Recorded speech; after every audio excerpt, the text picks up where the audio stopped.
2 Kings. Chapter 12.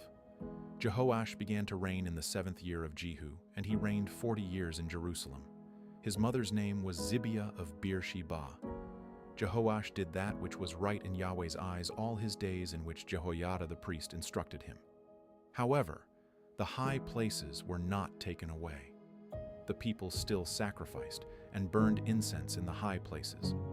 Jehoash said to the priests, "All the money of the holy things that is brought into Yahweh's house, in current money, the money of the people for whom each man is evaluated, and all the money that it comes into any man's heart to bring into Yahweh's house, let the priests take it to them, each man from his donor, and they shall repair the damage to the house, wherever any damage is found."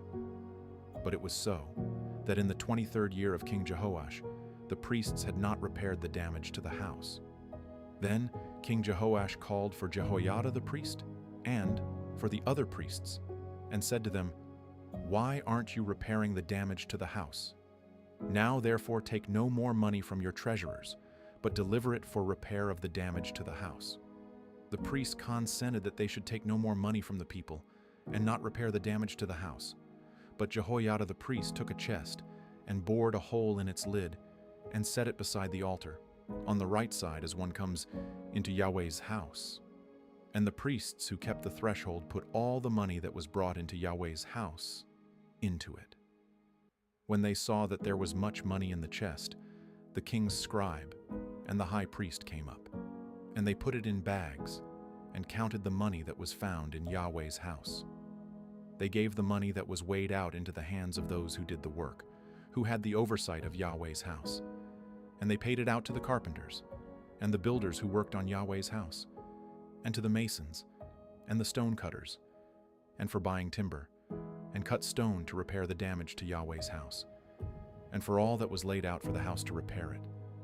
But there were not made, for Yahweh's house, cups of silver, snuffers, basins, trumpets, any vessels of gold or vessels of silver, of the money that was brought into Yahweh's house. For they gave that to those who did the work, and repaired Yahweh's house with it. Moreover, they didn't demand an accounting from the men into whose hand they delivered the money to give to those who did the work, for they dealt faithfully. The money for the trespass offerings and the money for the sin offerings was not brought into Yahweh's house. It was the priests. Then Hazael king of Syria went up and fought against Gath and took it. And Hazael set his face to go up to Jerusalem. Jehoash king of Judah took all the holy things that Jehoshaphat and Jehoram and Ahaziah, his fathers, kings of Judah, had dedicated, and his own holy things, and all the gold that was found in the treasures of Yahweh's house and of the king's house, and sent it to Hazael king of Syria, and he went away from Jerusalem. Now the rest of the acts of Joash, and all that he did, aren't they written in the book of the Chronicles of the kings of Judah? His servants arose and made a conspiracy, and struck Joash at the house of Millo, on the way that goes down to Silla. For Jozachar, the son of Shimeath, and Jehozabad, the son of Shomer, his servants, struck him, and he died. And they buried him with his fathers in David's city, and Amaziah his son reigned in his place. 2 Kings. Chapter 13. In the 23rd year of Joash the son of Ahaziah, king of Judah, Jehoahaz the son of Jehu began to reign over Israel in Samaria for 17 years. He did that which was evil in Yahweh's sight, and followed the sins of Jeroboam, the son of Nebat, with which he made Israel to sin. He didn't depart from it. Yahweh's anger burned against Israel, and he delivered them into the hand of Hazael king of Syria, and into the hand of Ben-Hadad, the son of Hazael, continually. Jehoahaz begged Yahweh, and Yahweh listened to him, for he saw the oppression of Israel, how the king of Syria oppressed them. Yahweh gave Israel a Savi. Nevertheless, they didn't depart from the sins of the house of Jehoahaz, with which he made Israel to sin, but walked in them. And the Asherah also remained in Samaria. For he didn't leave to Jehoahaz of the people any more than 50 horsemen, and 10 chariots, and 10,000 footmen. For the king of Syria destroyed them, and made them like the dust in threshing. Now the rest of the acts of Jehoahaz, and all that he did, and his might, aren't they written in the book of the Chronicles of the kings of Israel? Jehoahaz slept with his fathers, and they buried him in Samaria, and Joash his son reigned in his place. In the 37th year of Joash king of Judah, Jehoash the son of Jehoahaz began to reign over Israel in Samaria for 16 years. He did that which was evil in Yahweh's sight. He didn't depart from all the sins of Jeroboam the son of Nebat, with which he made Israel to sin, but he walked in them. Now the rest of the acts of Joash, and all that he did, and his might with which he fought against Amaziah king of Judah, aren't they written in the book of the Chronicles of the kings of Israel? Joash slept with his fathers, and Jeroboam sat on his throne. Joash was buried in Samaria with the kings of Israel. Now Elisha became sick with the illness of which he died, and Joash the king of Israel came down to him, and wept over him, and said, my father, the chariots of Israel and its horsemen. Elisha said to him, take bow and arrows. And he took bow and arrows for himself. He said to the king of Israel, put your hand on the bow. And he put his hand on it. Elisha laid his hands on the king's hands. He said, open the window eastward. And he opened it. Then Elisha said, shoot. And he shot. He said, Yahweh's arrow of victory, even the arrow of victory over Syria. For you will strike the Syrians in Aphek until you have consumed them. He said, take the arrows. And he took them. He said to the king of Israel, strike the ground. And he struck 3 times and stopped. The man of God was angry with him and said, you should have struck 5 or 6 times. Then you would have struck Syria until you had consumed it.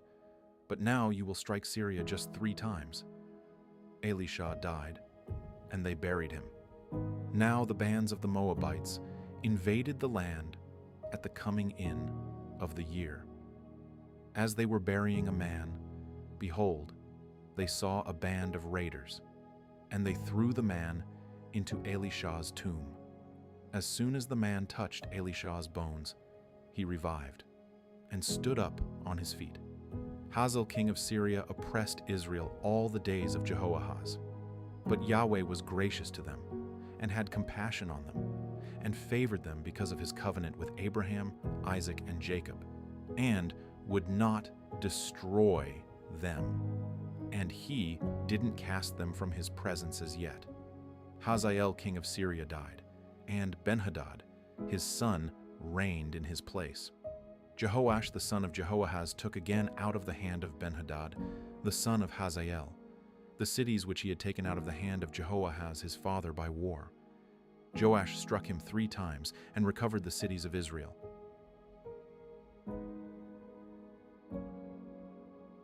Second Chronicles Chapter 24. Joash was 7 years old when he began to reign, and he reigned 40 years in Jerusalem. His mother's name was Zibiah of Beersheba. Joash did that which was right in Yahweh's eyes all the days of Jehoiada the priest. Jehoiada took for him 2 wives, and he became the father of sons and daughters. After this, Joash intended to restore Yahweh's house. He gathered together the priests and the Levites, and said to them, go out to the cities of Judah, and gather money to repair the house of your God from all Israel from year to year. See that you expedite this matter. However, the Levites didn't do it right away. The king called for Jehoiada the chief, and said to him, why haven't you required of the Levites to bring in the tax of Moses, the servant of Yahweh, and of the assembly of Israel, out of Judah and out of Jerusalem, for the tent of the testimony? For the sons of Athaliah, that wicked woman, had broken up God's house, and they also gave all the dedicated things of Yahweh's house to the Baals. So the king commanded, and they made a chest and set it outside at the gate of Yahweh's house. They made a proclamation through Judah and Jerusalem to bring in for Yahweh the tax that Moses, the servant of God, laid on Israel in the wilderness. All the princes and all the people rejoiced and brought in and cast into the chest until they had filled it. Whenever the chest was brought to the king's officers by the hand of the Levites, and when they saw that there was much money, the king's scribe and the chief priest's officer came and emptied the chest and took it and carried it to its place again. Thus they did day by day and gathered money in abundance. The king and Jehoiada gave it to those who did the work of the service of Yahweh's house. They hired masons and carpenters to restore Yahweh's house, and also those who worked iron and bronze to repair Yahweh's house. So the workmen worked, and the work of repairing went forward in their hands. They set up God's house as it was designed and strengthened it. When they had finished, they brought the rest of the money before the king and Jehoiada, from which were made vessels for Yahweh's house, even vessels with which to minister and to offer, including spoons and vessels of gold and silver. They offered burnt offerings in Yahweh's house continually all the days of Jehoiada. But Jehoiada grew old and was full of days, and he died. He was 130 years old when he died. They buried him in David's city among the kings, because he had done good in Israel and toward God and his house. Now, after the death of Jehoiada, the princes of Judah came and bowed down to the king. Then the king listened to them. They abandoned the house of Yahweh, the God of their fathers, and served the Asherah poles and the idols. So wrath came on Judah and Jerusalem for this their guiltiness. Yet he sent prophets to them to bring them again to Yahweh. And they testified against them, but they would not listen. The Spirit of God came on Zechariah, the son of Jehoiada the priest, and he stood above the people and said to them, God says, why do you disobey Yahweh's commandments so that you can't prosper? Because you have forsaken Yahweh, he has also forsaken you. They conspired against him and stoned him with stones at the commandment of the king in the court of Yahweh's house. Thus Joash the king didn't remember the kindness which Jehoiada his father had done to him, but killed his son. When he died, he said, may Yahweh look at it and repay it. At the end of the year, the army of the Syrians came up against him. They came to Judah and Jerusalem and destroyed all the princes of the people from among the people, and sent all their plunder to the king of Damascus. For the army of the Syrians came with a small company of men, and Yahweh delivered a very great army into their hand, because they had forsaken Yahweh, the God of their fathers. So they executed judgment on Joash.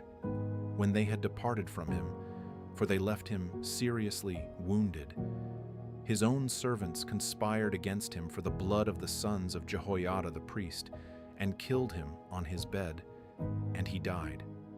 They buried him in David's city, but they didn't bury him in the tombs of the kings. These are those who conspired against him: Zabad, the son of Shemith, the Ammonitess, and Jehozabad, the son of Shimrith, the Moabitess. Now, concerning his sons, the greatness of the burdens laid on him, and the rebuilding of God's house, behold, they are written in the commentary of the book of the kings. Amaziah his son reigned in his place.